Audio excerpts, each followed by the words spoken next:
7:01. Yep. Okay, Phil's not on? No. Okay, I guess I'll call the meeting to order. And we need an approval of the minutes of May 18th. So moved. Do we hear a second? Seconded. Any discussion? All those in favor signify by saying aye. Aye. Those opposed, no. So carried. Can you tell me who's on the line? Can you tell me who's there? Do we have a quorum? Yeah, we have Bernie, Kathy, you, Norma, and Ron. And Yeah, there's so we a have a telephone quorum. number that I don't know. That's me, That's who? Carol. What about Carol and Oh, Peter? hi, Carol. Thank you. That's me. What That's about good. Peter? Okay. Hi, so- me. Nice to meet you, me. So You're we're on? 5 members. Is Peter on? I don't see him. No. That's too bad. Okay, financial matters? Excuse me, I don't have a printout, Okay, but we should be in good condition. We're It's just- probably not broke. Say that over? We're probably not broke. Right. I hope not. We're only a few weeks, 2 weeks into the new fiscal year, so we're in So good. we're probably not broke. Okay, we'll go to correspondence. Any questions on the correspondence? Okay, moving on, officer and committee reports. Carolyn? Okay, well, since we missed our June meeting, I did send an update to everybody. I wanted you to be aware of, items of interest, particularly the zoning regulations discussions. My working conditions are still, I'm working at home and I go into the office only when I need to access documents or to print lengthy documents. So far, I haven't had any appointments. No one has needed to meet with me. The town hall status is that it's open by appointment and with protective measures required. On a budget expenditure, I did encumber $200 from last year's budget before the fiscal year closed. And that's, it was out of office supplies and it's toward the purchase of a storage cabinet. Wetlands did the same. They encumbered $200 as well, and we plan to purchase a cabinet to share. So we have plenty of time to do that. That'll require getting into the town hall and measuring and figuring. I did take a week of vacation, the week of June 20 through 27th, but during that week, I did attend the P&Z subcommittee meeting on Tuesday, June 23rd.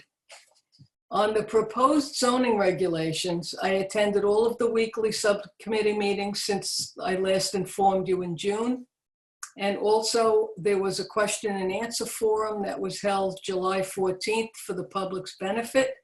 And the proposed regulations are going to public hearing on this Wednesday, July 22nd at 6 o'clock via Zoom meeting. And I believe what they will be doing is at the end of that session, they will not close the public hearing. They're going to leave it open until their regular meeting, July 27th, because they will leave it open to receive written comments if anyone wants to submit any. So the proposed regulations and the zoning map are available on the Planning and Zoning Commission's webpage. They're on the left-hand side column. Carolyn, can I interject? Sure. Just everyone be aware, this is a wholesale rewriting of the entire concept of zoning. And I'm not saying it's all bad. I had a lot of input. I attended a lot of those Zoom meetings, and they were very courteous in listening to what I had to say. I think some of it was considered and some wasn't. You know, some think they were pretty set in their minds, but I still fear this is opening a whole can of worms that in the long run isn't going to be good for the town. But, you know, if it doesn't work, I guess they'll change it again.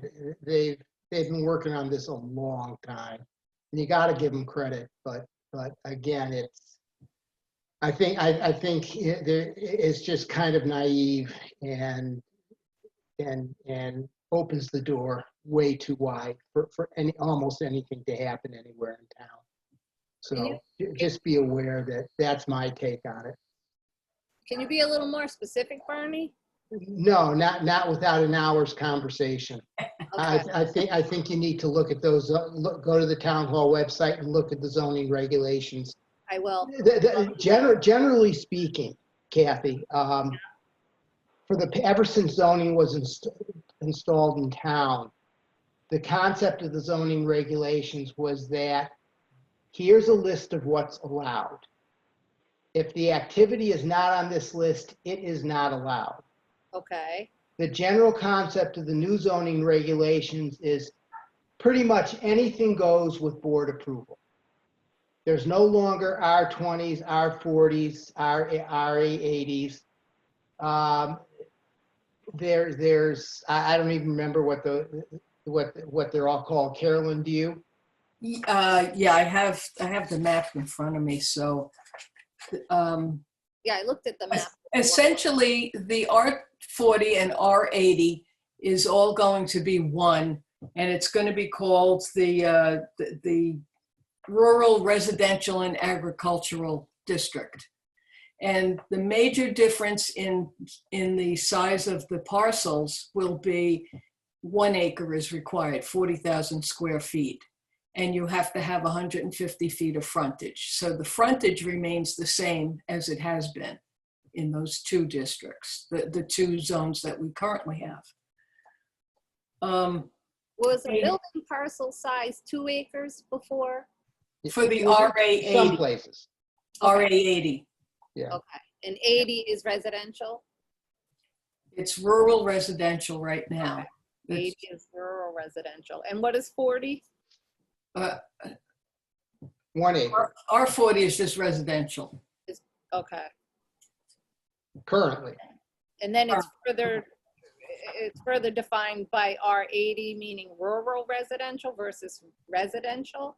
Well, No. Residential, I always took the RA80 to be residential agricultural. you're right. It is Okay. residential agriculture. Agricultural. Okay, got it. Right. Okay. Then there is no longer any industrial zone. Everything's business commercial, something along those lines. I saw that on the map, but is Yeah. there a Okay, difference good. between industrial and business? No, it's basically the same locations. It kind of opens the industrial zone areas to general business as well. It's really not as bad as it feels, I think. But the uses allowed, that whole concept of it previously, it was if it's not listed as an allowed use, it's disallowed. That's all gone. Now there's a few things, I think, that are disallowed. Is that correct, Carolyn? Yes, there are a couple of things that are prohibited Right. in certain places. But with either a special permit or a use allowed by right, the board can approve anything to happen in the industrial zone. So if they think it's great to have a meat rendering plant in a slaughterhouse in your backyard because you abut industrial, that's what you're going to end up with, and you're going to have to sue the town to stop it. And that's where the blue zones are on the map, correct? Then I don't, Carolyn, you're looking at the map, I Purple, guess. blue. Blue zones, no. The business, it's kind of a lavender, a purple Okay, Yeah. business development. Yeah, It's where industrial used to be. correct. okay. I'll They educate. included it, what, I think the big change there in the lines, the map lines for industrial is they grabbed up the golf course and they included that in the business development or again, whatever it's called, because there's also a business development corridor. I find it all quite confusing, quite frankly, in terms of their names. And I did say something, and I did not attend the final Zoom meeting. So I don't know if they did anything with the names to make them less confusing or not. And what's the name of the golf course? But that's in Business Development District. Business Development District, which is different from the Route 12 Business Corridor. Yeah, I And saw the, that on the map. yeah, That's in pink.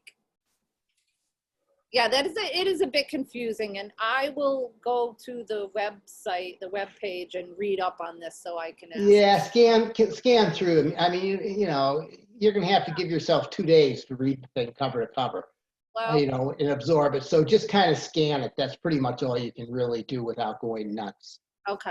What's the golf course, Bernie, if I may? What's the golf course? That's been added to what was industrial and is Which now the business development, right? District, Which yes. golf course? But which golf course? Oh, sorry, Speedway. Oh. Oh, no. Oh, no. Okay. Okay. I mean, it is, what they're doing is they don't like the idea of industrial. They want to draw businesses down. So they're expanding where businesses can go. You don't have to be an industrial use to be in an industrial zone anymore. You can be a business use. So And it's in like, doing that, the golf course is a business use, so it's logical to add it to that.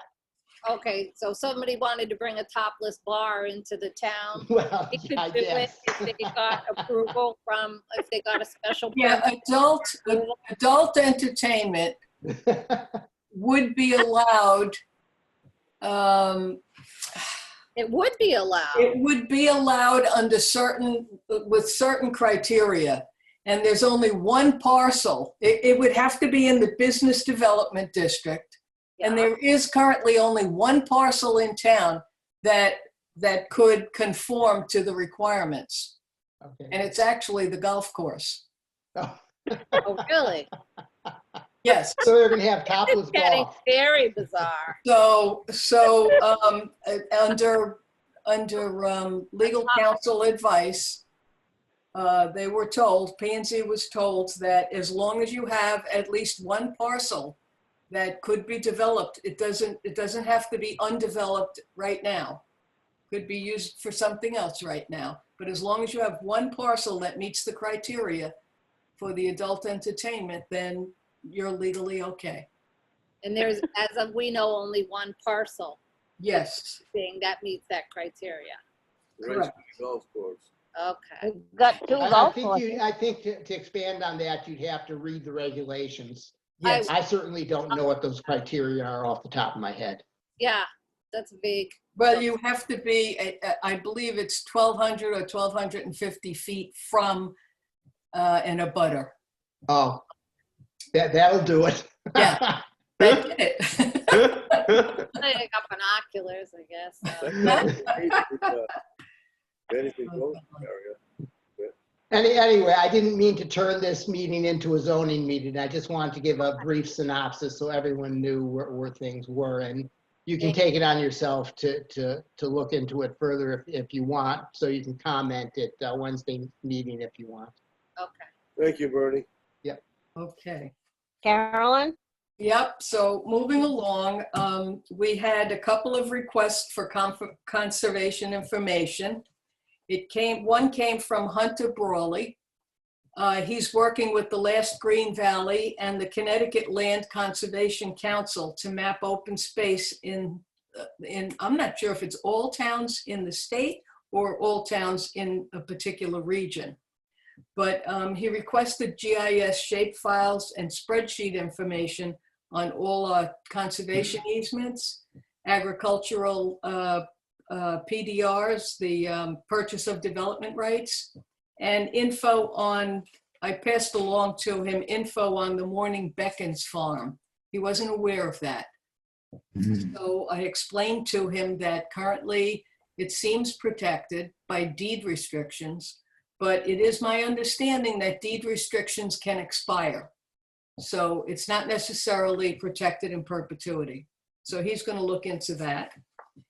So I supplied him with all of the information that he requested, and he was very appreciative. And we also had a request from Mary Ann Chinati. She is the planner in Plainfield now. She requested information on uses permitted on town-owned open space.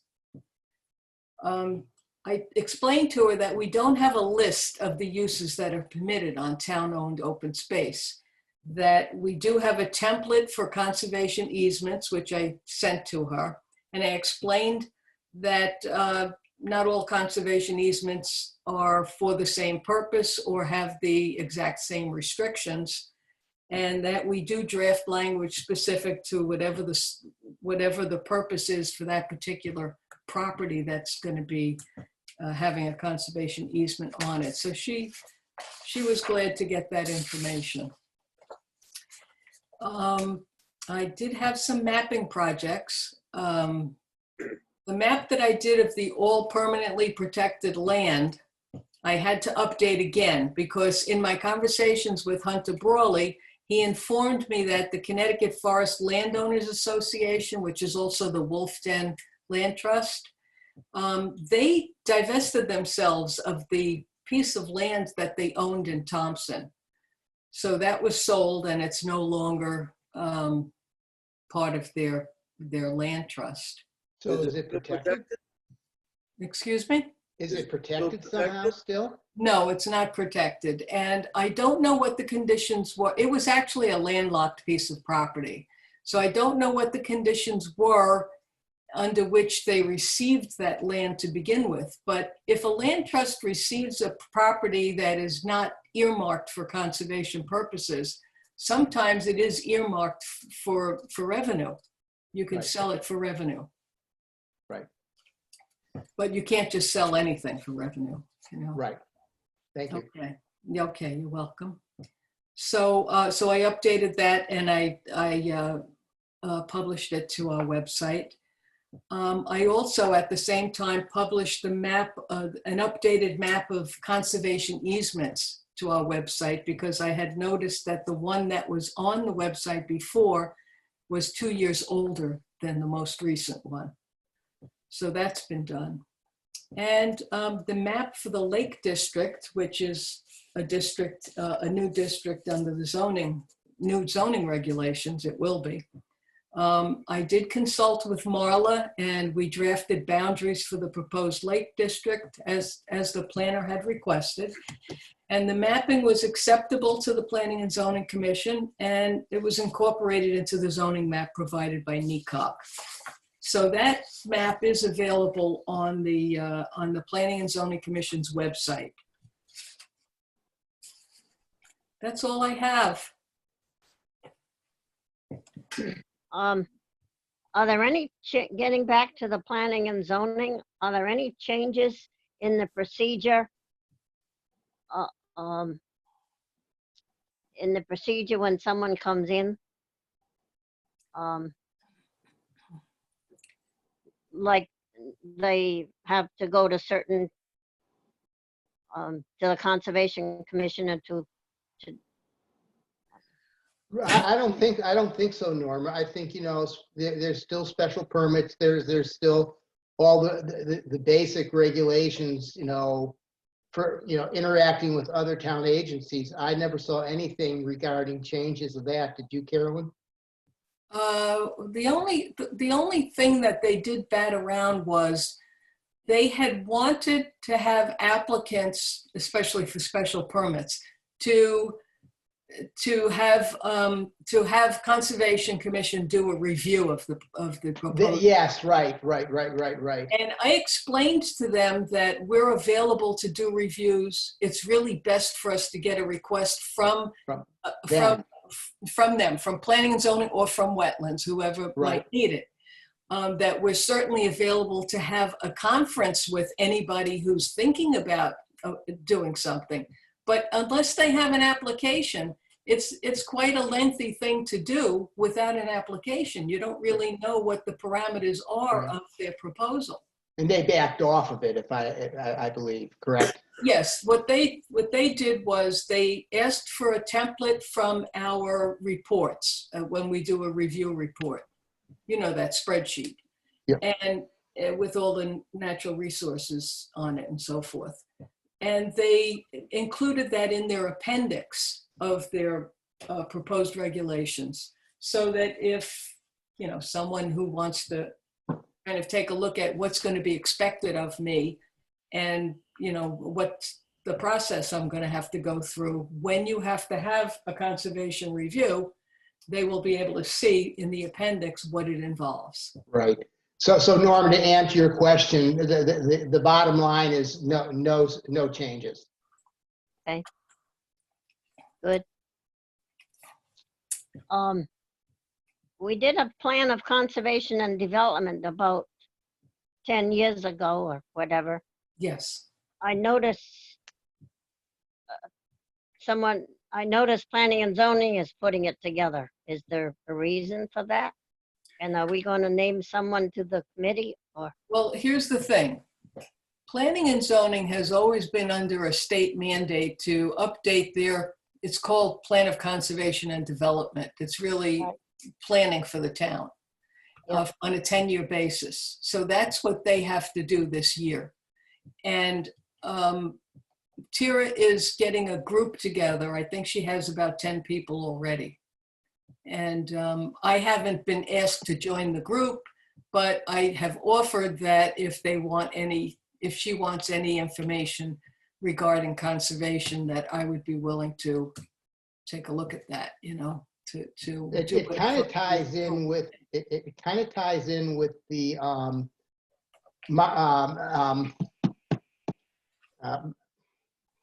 the group that's you know, the marketing group, marketing the town. Yeah, the branding committee. Branding, thank you. That's what I couldn't come up Yeah, with. yeah. The branding group, I suspect she would have pulled in people from that, would have been the logical. Yeah, I'm guessing she probably does have people from that, because this, you know, this is all, it all falls in line. Same thing with the zoning Right, regulations, you know. Right. They're trying to get more, not only more people to move to town, but more business in town. right. So, Bye. so anyway, Norma, that's not to be confused with our plan of open space and conservation. It's not to be? No, It's separate? they're two separate documents. Oh, okay. Yeah. When will we be looking at ours? Well, I don't know if ours really needs to be updated. You know, Okay. we can, I think everyone has a copy of it, and anyone who Yes. doesn't can get it online, or I could print one out for them. If you all want to take a look at it and see whether you think, but you know, we did a lot of very general things in there.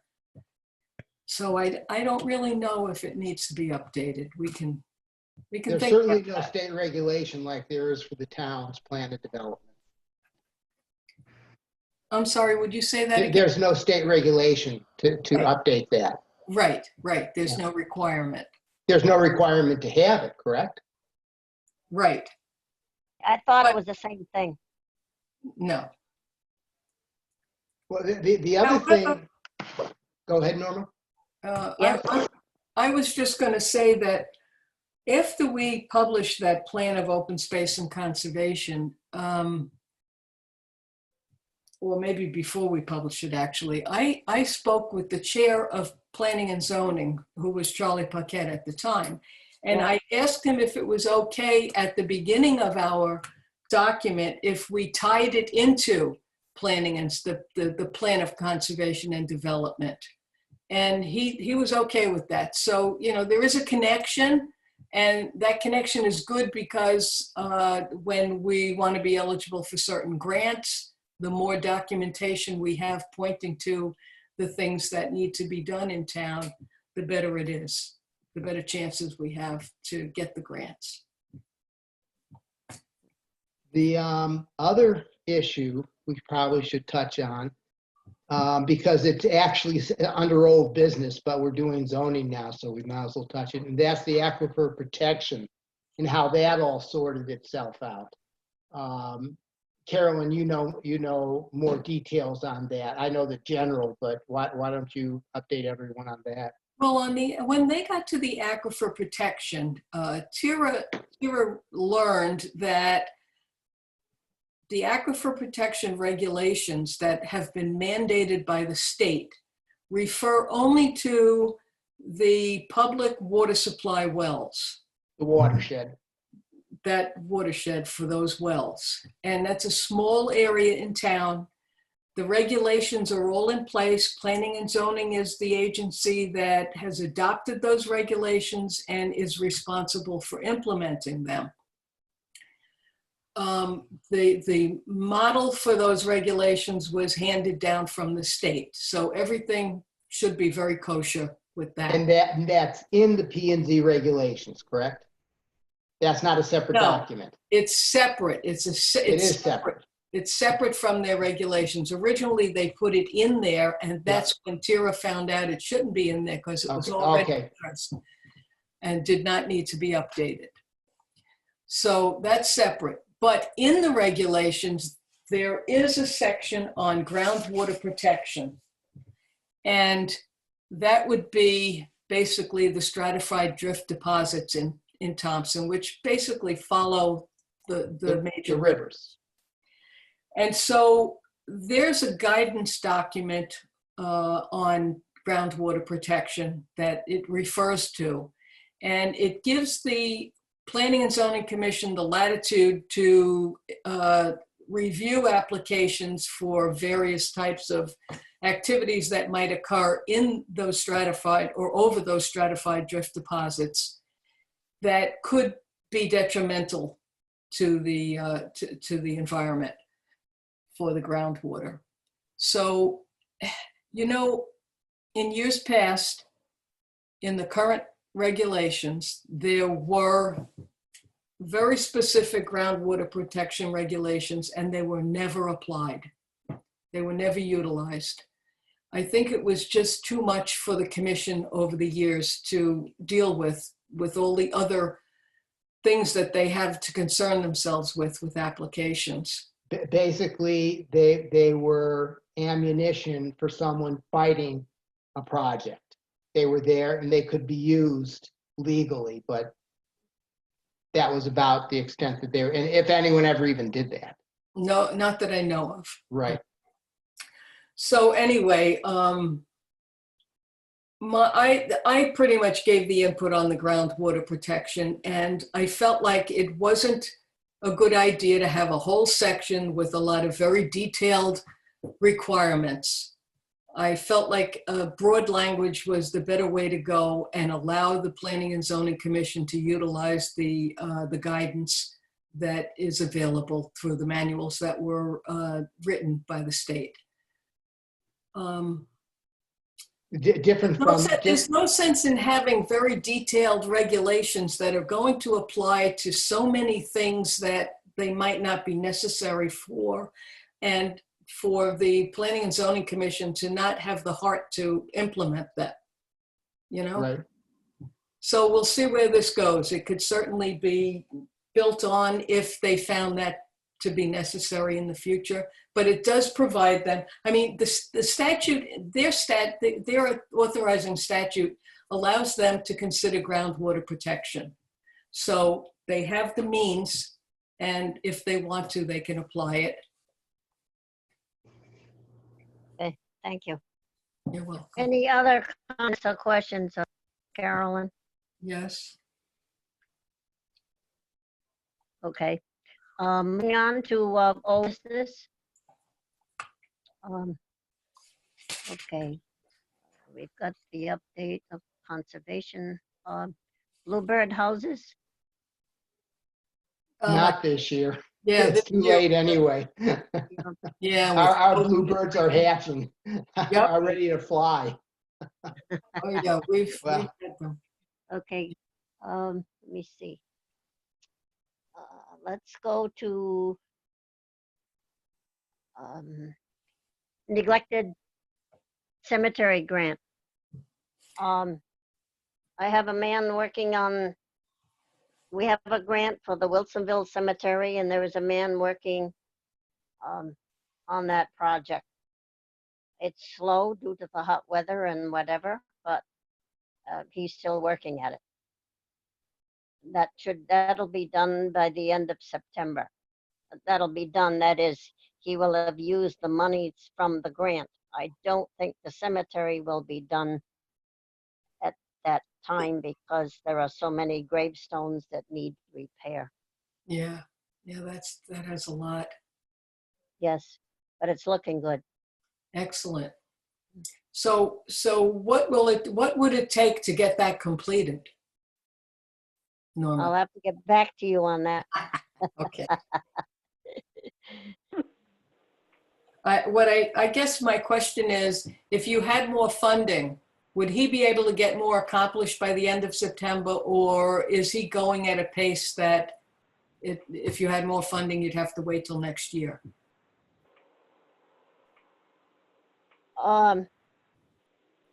No, I have some funds, thank you, that I can use to keep him working. Good. He works at a slow pace because his full-time job is with DEEP. Yep. I have found another man that I was given the name of. I haven't met him yet, but he is supposed to be willing and able to work on gravestones. Also, Peter Cummings has been doing a very good job of working on gravestones. So I've got a lot of irons in the fire. Should have known. Okay. But I'm working on it. I don't know how much it would take to finish. Thank you, Norma. You're welcome. Any other questions on that? Okay, new business. Any new business to come up? Not that I'm aware of. With that? Not that I'm aware of. Okay. Citizens' comments.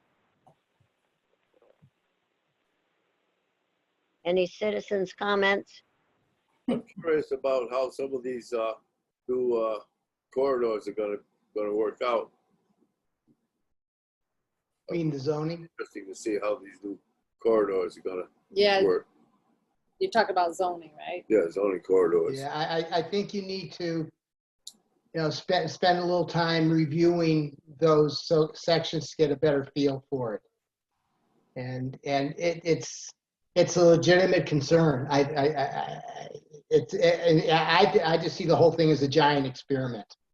So And we're this- green and growing, or we're a train wreck, Bernie? That's correct. I think they all see us as green and growing. Yeah, And- exactly. And And we'll if we're we'll gonna see. have building lots, only 1 acre in size and all these developments, and it seems that we've eased the restrictions on quite a few things. It Can I- doesn't go well. Can I for us. just Go ahead. Can I just interject? There will be areas where 1 acre is not going to cut it. You won't be able to fit a house well and septic on 1 acre because, let's say, it's got too many wetlands or it has too much ledge or whatever. So there will be some limitations that are going to require, even though you only need to have 1 acre, if a developer were creating a subdivision, they might wind up with lots bigger than 1 acre. Most likely. Right. So, you have to keep that in mind. I'm 1 acre is ideal if you've got an ideal situation, ideal landscape and No environment. wetlands, Yeah, no wetlands and no ledge, no anything that can throw, monkey wrenches into the minimum requirements. I'm concerned that it's gonna be like the Wild West after this. Anything goes as long as it's not absolutely, Well, it depends on who's on the zoning board and who you're, you know, in the good old days in this town, it was who you knew. I Yeah. think those, at least for now, are gone, but there's no saying that, you know, 10, 20 years down the road, that doesn't come back. But then Maybe- again, there's no saying that 10, 20 years down the road, they haven't decided this was, you know, not the way to go and redone them totally different. yeah, but once the damage is done, it's done. Oh, that's correct. That's the sad part. Exactly. Okay, moving on to members forum. Members have any comments? Yes. What's the status of Star Road? I have not heard anything in terms of any final activity. You know, as far as I know, it's still in the courts. It's being appealed. And what is this? What is this subject? Star Road. It's a right-of-way issue, and it is in dispute between somebody who owns landlocked land on the road and somebody who owns land at the entrance to the road. Is this the same subject, Star Road and Rawson? Yes, We visited last year. it's been Yes, going on forever. Okay. it's The- becoming aged. It could be an issue because there have been times when there has been a lot of 15 acres off of Star Road, which was possibly going to be offered to the town. And there are several other lots that were in that category. I have another question regarding that. I must admit, I didn't check this when the new P&Z ideas came out. Is there still a 1,000-foot restriction on development away from an entrance to a road? You mean a I cul-de-sac? I haven't seen that. Yeah, because Did the you- cul-de-sacs were 1,000 feet. That, if you recall, But that, a development on Sunset Hill Road. yes, I do recall, Ron, that might come up when they review their subdivision regulations. That would be more applicable to subdivision, I think. Right now, I think there's gonna be, for a period of time until they redo the subdivision regulations, there's probably gonna be some conflict between the new zoning regulations and the old subdivision regulations that'll have to be tiptoed around, so to speak, for a while until. You're probably But right. again, these people have been working on this for years, you know, Yeah. they kind of got to come up for air at some point, you know, and get a bit of a break. Yeah, you know, I had brought that up to Tira early on, and I had thought about it and said, you know, you might want to ask legal counsel if there's some kind of a notation or a disclaimer or some way of addressing it by saying, if there is a conflict between this and that, between the zoning regulations and the subdivision regulations, the zoning will Prevail. stand, you know, but that hasn't happened. I think she did speak with counsel about potential conflicts, and I think he looked through it and thought that it was very limited as to where conflicts could occur. Mm. But there was nothing really concretely addressed. So we'll have to wait and see. The town owns a number of pieces of land, several of them, most of them landlocked. And I wonder whether there is any sort of talk about how to deal with those landlocked parcels. Not that I've heard. Yeah, not that I've heard either. No. The only one I know about is the one behind the old library on Main Street is, and Norma probably knows more about that, I think, you know, that something's being done with that with community gardens and such. And Norman, is that even really 100% landlocked? The landlocked parcels I'm very interested in, as you might guess, are on Bull Hill. Right. Here we go. I'm not sure which piece you're talking about. I was talking about behind Main Street where there was, where, you know, the library, the community garden behind the old library building, Yes, the old Teague building. Yeah, I think Right. that's just one parcel going back. That's correct. That's just one parcel. That's the only one that I know has been, I don't know if it was discussed at zoning, but that's the only one that I've heard anything about being But it's- discussed anywhere. Oh, but it's not landlocked. That was my question. Does it have some frontage somewhere? Well, that old building does.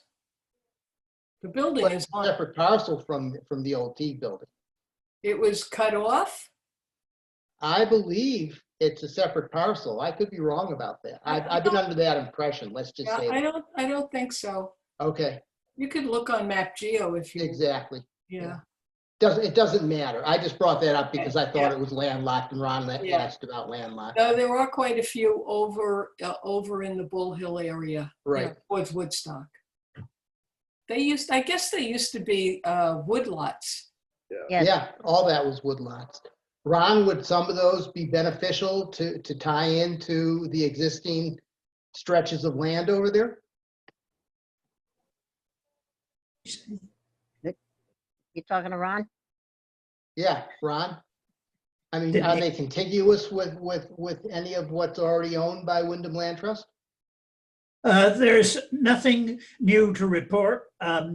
Things seem to have been slowed down because of the virus, but there are a number of, there are in fact at this stage, 3 parcels which the Land Trust is interested in acquiring in Thompson. But are those town owned? No, none of them No, are town. okay. Ron, of the ones that belong to the town out there, how many of those are contiguous with property that Wyndham Land Trust owns? All of them. Oh. Really? Okay. All That was a right. Good answer. Well, does Wyndham Land Trust want to talk to the town fathers about that? If we thought the town fathers were inclined, yes, but we don't want to raise a red flag and cause an upset. I do all town meetings where what I thought were sensible options were just howled down by the meeting. Right. Well, Amy's listening in. Or- Yeah, there's a time and a place for these things. Okay. Yes. And Okay. Wyndham Land Trust has always been sensitive to those aspects. Any other members' comments? Okay, any announcements? We have any announcements coming up? I don't. Okay. Our future meeting is Monday, August 17th at 7 PM. It will be a Zoom, will it? Is that how it goes? Yes, until further notice, I guess. Okay, I kind of like these. you do? Yeah. Why? Okay. Why? Why? Bert? Because I don't have to go out. Okay. Okay, I guess we're officially adjourned. Thank you very much for your time. Thank you, Norma. Thank you. Thank you. See all of you. It's Bye. good to see you. See you guys too.